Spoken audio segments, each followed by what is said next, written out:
ठीक है, तो हम स्टार्ट करते हैं क्लास प्रॉपर्ली आज की। आज हमारे सामने question number 7A and 7B हमारे सामने है। हम कॉस्ट को देखेंगे। इसके अंदर ब्रेक इवन एनालिसिस का एक लॉन्ग क्वेश्चन भी है हमारे पास, and we also have a cost question. तो जरा दोनों क्वेश्चंस पढ़ो और मुझे ये बताओ कि फर्स्ट ऑफ ऑल पहला क्वेश्चन कौन सा करना चाहोगे? शुड वी गो विद ए और बी?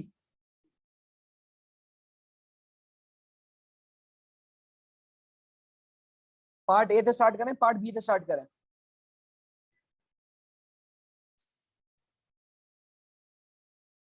चैट बॉक्स पे लिखो प्लीज जल्दी से।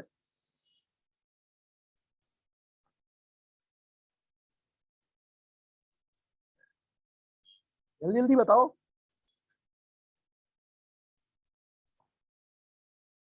ए, चलो ज्यादातर लोग ए बोल रहे हैं, तो let's start with A. And अगर कुछ भी आगे पीछे होगा, टाइम मिलेगा, तो we will also do part B as well.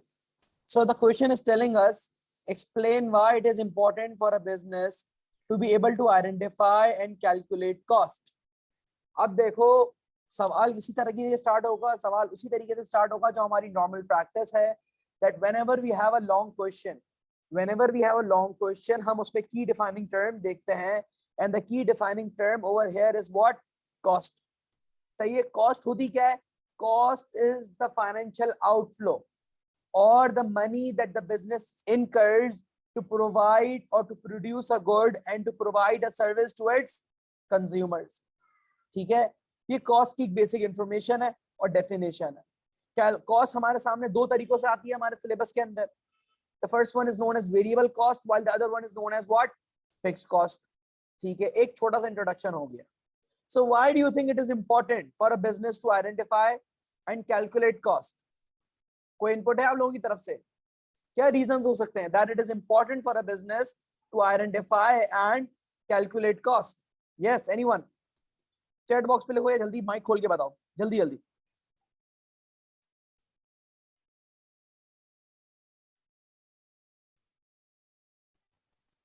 Yasin भाई शायद प्राइस। इसलिए इम्पोर्टेंट हो हाँ बोलो, आराम बोलो। शायद इसलिए इम्पोर्टेंट हो ताकि उसको पता चले भाई किस प्राइस पे कितने कंज्यूमर्स हमारे से बाय कर सकते हैं एक पर्टिकुलर प्रोडक्ट और कितना हमारा प्रॉफिट मार्जिन हो सकता है उस पे। परफेक्ट। तो अरीबा ने भी सही बताया एंड ये जो दूसरी हैं इन्होंने भी सही बताया है।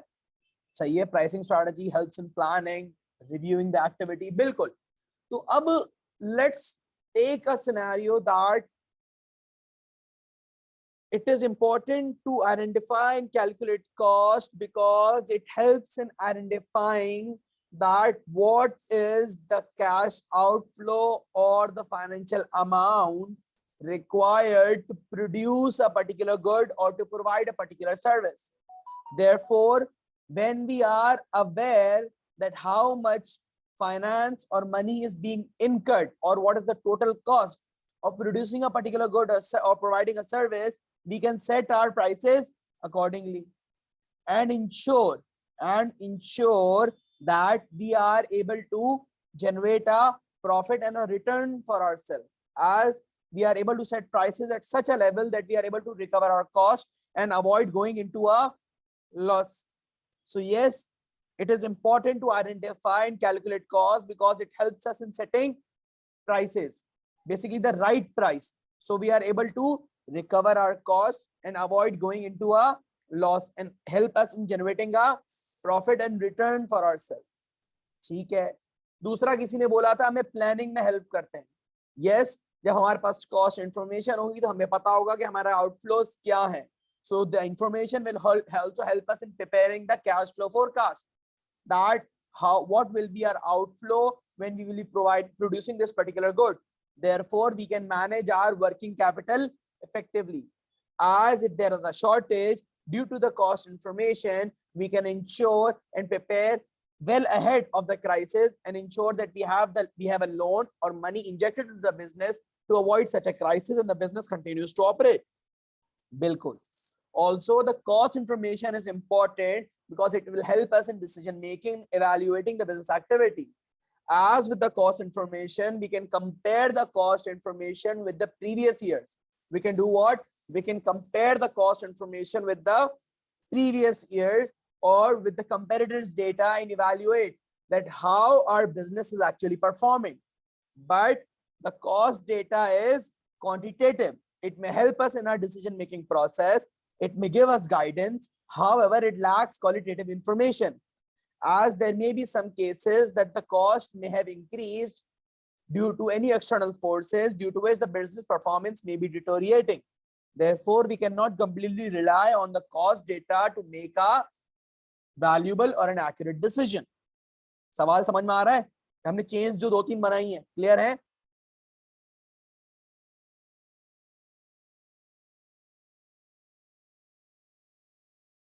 ओके, जल्दी जल्दी टाइप किया करो. अच्छा, पॉइंटर्स तो बता दिए हैं, लिख लोगे या डिक्टेट करवाऊं?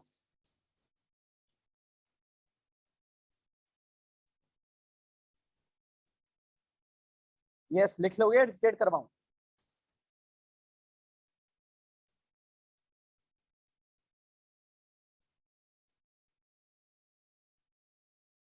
ठीक है, बाकी सब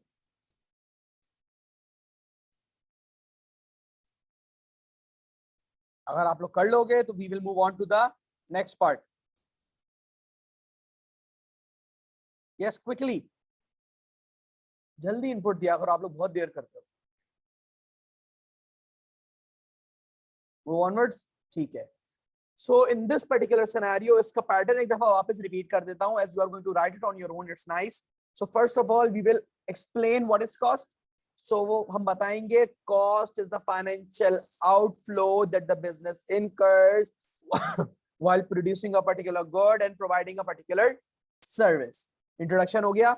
Now moving on to the next paragraph. It is important to identify and calculate cost accurately, as it will help us in setting the right prices for our goods or services. As with the cost information, we may accurately know that how much outflow is happening, or how much in cost, how much financial burden we are incurring for producing a particular good or service. So to recover the cost and to generate a profit, the business will take help of the information of cost and set prices accordingly to ensure that sufficient returns for the business are generated and the cost is recovered. As if the price is set below the cost of production, then the business will go in a loss. एक ये चीज हो सकती है. दूसरा paragraph हम start करेंगे तो हम लिखेंगे that the cost information is important, as it will help us in planning allocation of resources and also reviewing the business activity, such as the cost information will help us evaluate between different options, such as whether to produce using labor intensive production or capital intensive production, as we can compare both the data and to evaluate that which particular option is cheaper. However, we cannot only rely on the particular information of cost, as it is only a quantitative element. We also require qualitative data regarding the consumer's perception, the quality, which may differ between labor intensive and the capital intensive processes. However, the cost information may help us make an informed judgment. ये वाला point भी हो सकता है. Cost data may also help us in doing what? हमने planning में तो हमने लेबर इंटेंसिव और कैपिटल इंटेंसिव लिख लिया, प्राइस सेटिंग की बात कर ली. It is important for the business cost data, उसके अंदर हम लोकेशन की बात भी डाल सकते हैं. कोई भी एक पर्टिकुलर सिनेरियो बना के हम आंसर डेवलप कर सकते हैं. Initial introduction and 2 strong paragraphs, लेकिन थोड़ा सा क्रिटिसिज्म भी डालेंगे दैट कॉस्ट इंफॉर्मेशन है तो इंपॉर्टेंट, लेकिन सिर्फ उसके ऊपर कंप्लीटली रिलाय नहीं कर सकते. चलो, let's move on to the next question. ठीक है, the next question that we have in front of us is what? We have the break-even analysis. We have what? The break-even analysis. तो break-even analysis के short questions और calculations हम कर चुके हैं, और मैंने upload भी कर दी, आप वहां पर देख सकते हैं. सवाल पूछ रहा है, discuss how break-even analysis could be useful for a business decision on introducing a new product. तो एक चीज इन्होंने आइडेंटिफाई क्या कर दी है, ये तो बताया है कि ब्रेक इवन एनालिसिस कैसे यूजफुल होगा और उसका सिनेरियो क्या दिया है, जब we are introducing a new product. एक बात याद रखना कि जब हम न्यू प्रोडक्ट लॉन्च कर रहे हैं तो इसका हमारे पास कोई भी हिस्टोरिकल डेटा नहीं है। कितनी सेल्स होंगी, एक्यूरेट कॉस्ट क्या आएगी, और फॉर एग्जांपल क्वांटिटी के अंदर वेरिएशंस तो नहीं आएंगी, कंज्यूमर्स उसको एक्सेप्ट करेंगे या नहीं करेंगे। Everything is what on perception and an assumption basis. So first of all, we will give them an introduction that what is break even. But do remember कि discuss का सवाल है तो we will also write in favor and also we will write in against and a conclusion. So we will tell the examiner that break-even analysis is a technique. Break-even analysis is a technique which helps us in identifying the required number of units that the business needs to make to recover all its cost. It identifies a particular point where total revenues equals total cost. हमने बिल्कुल बता दिया कि actually break even होता क्या है। ठीक, अगला scenario, as the case identifies, while introducing a new product, there is a higher degree of risk as consumers are not well aware of the product and the business and the product may not have a recognition. हो सकता है कि brand image already पहले से ही business की बनी हुई हो, लेकिन अगर बिजनेस भी बिल्कुल नया है तो ब्रांड इमेज भी नहीं हो। सो आपके हिसाब से बेनिफिट्स क्या होंगे ब्रेक इवन के? They are somewhat similar to cost. Benefits क्या हो जाएंगे आपके जहन में, बताओ?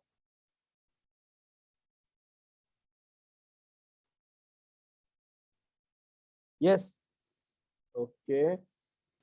अरीबा, सर्वाइवल कैसे?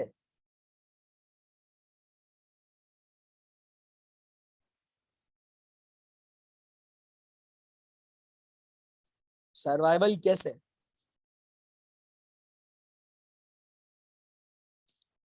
बिल्कुल होने स्टार्ट, पता चलेगा कितनी सेल्स करनी है, बिल्कुल accurate. So with the help of the break-even analysis, we can set a plan and a trajectory for ourselves कि हमें कितनी sales actually करनी है। Therefore, the break-even analysis will help us in setting our pricing strategy accordingly.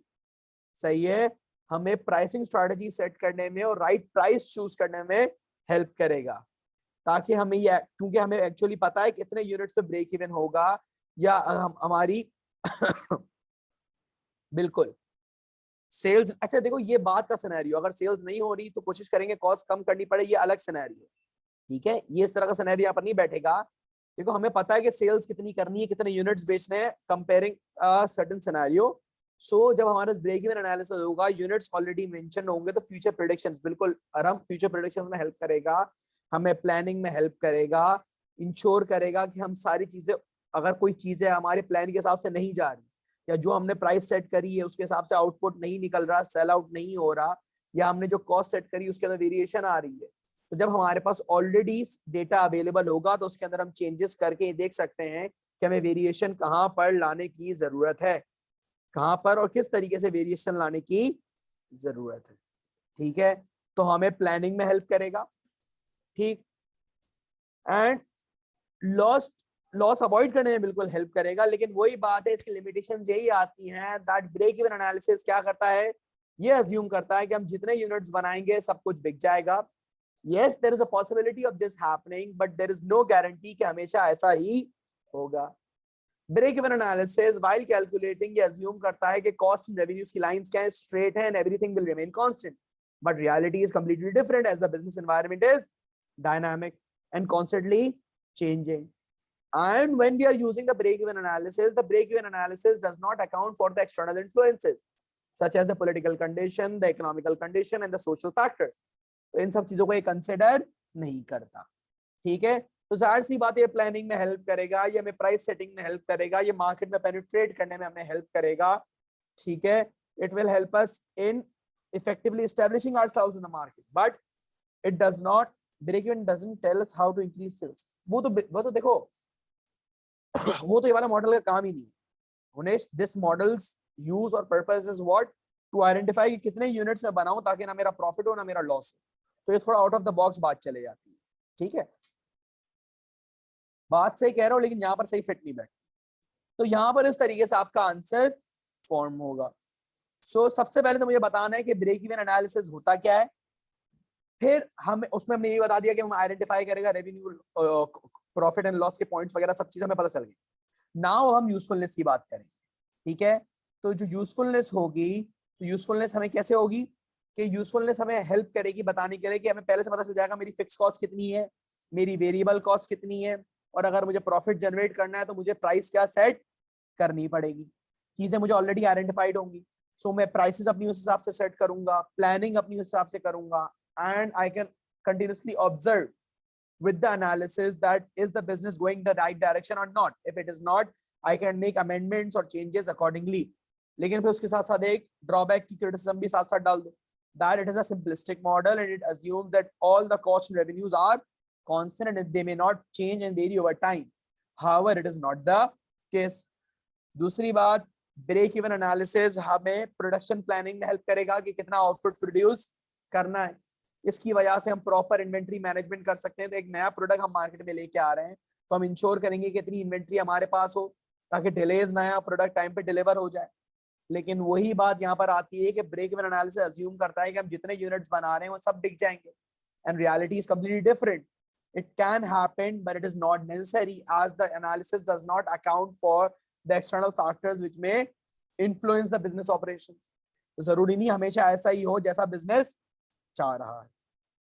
तो at the end हम एक और paragraph इसके अंदर लेके आएंगे, that it is a technique which is based on quantitative data. It does not account for the qualitative factors, therefore it is useful. However, it cannot be completely relied upon. It will help a new product, it will help the business to launch a new product and successfully establish it into the market, but it does not guarantee that the new product is that the new product is successful, as it depends on the product's qualitative and quantitative elements as well. ठीक है, इस तरीके से आपका पूरा answer complete होगा। समझ में आ रहा है आंसर?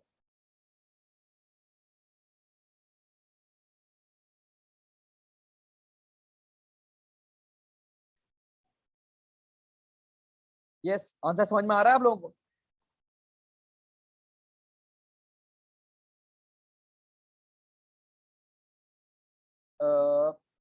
तो can you repeat the last line? Last line ये बोल रही है, लास्ट लाइन जो मैंने बोली वो ये बोली that it is a quantitative technique, it does not account for the qualitative elements which are affecting the business, so it may help the business but it will not guarantee an effective and a successful launch of the new product. इस तरीके से आपका ये 12 mark का answer attempt होगा। लिख लोगे? Yes everyone, कितने लोग हैं क्लास में? 5। लिख लोगे आप लोग?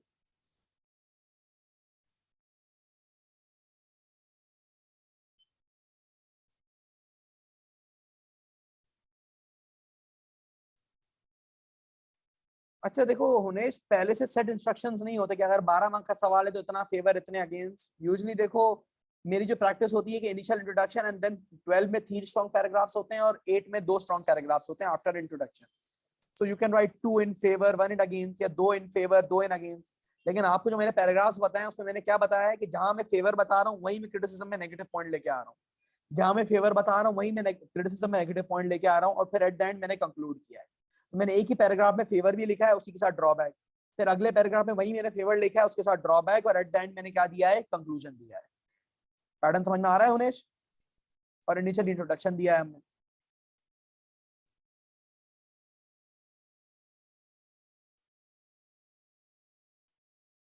यस, पैटर्न समझ में आ रहा है किस तरह होगा? नहीं, प्रॉपर एक्सप्लेनेशन के साथ, सिर्फ वन लाइनर नहीं, एक्सप्लेनेशन के साथ, क्योंकि 12 मार्कर है ना, we need a proper chain. Advantage की प्रॉपर चेन है और डिसएडवांटेज की भी प्रॉपर चेन है, समझाना जरूर है, सिर्फ लाइन लिख के निकल नहीं जाएंगे। ठीक है, तो आज वाली क्लास में हमने क्या डिस्कस करे? हमने 2 क्वेश्चन डिस्कस करे and both of them were relating to cost. सही है, both of them were relating to cost. One was of what? One was of the importance of to be able to identify and calculate cost, and the other was the usefulness of break even analysis while introducing a new product. ये हमारे पास 8 और 12 mark के 2 सवाल थे। बिल्कुल application साथ होगी ना, न्यू प्रोडक्ट की बात करी है ना, तो बिल्कुल हमारा सारी बातें न्यू प्रोडक्ट के इर्द गिर्द ही घूमी। ठीक है, तो अब ये करता हूँ कि मैं ये रिकॉर्डिंग स्टॉप करता हूँ। हमने ये डिस्कशन कर लिया।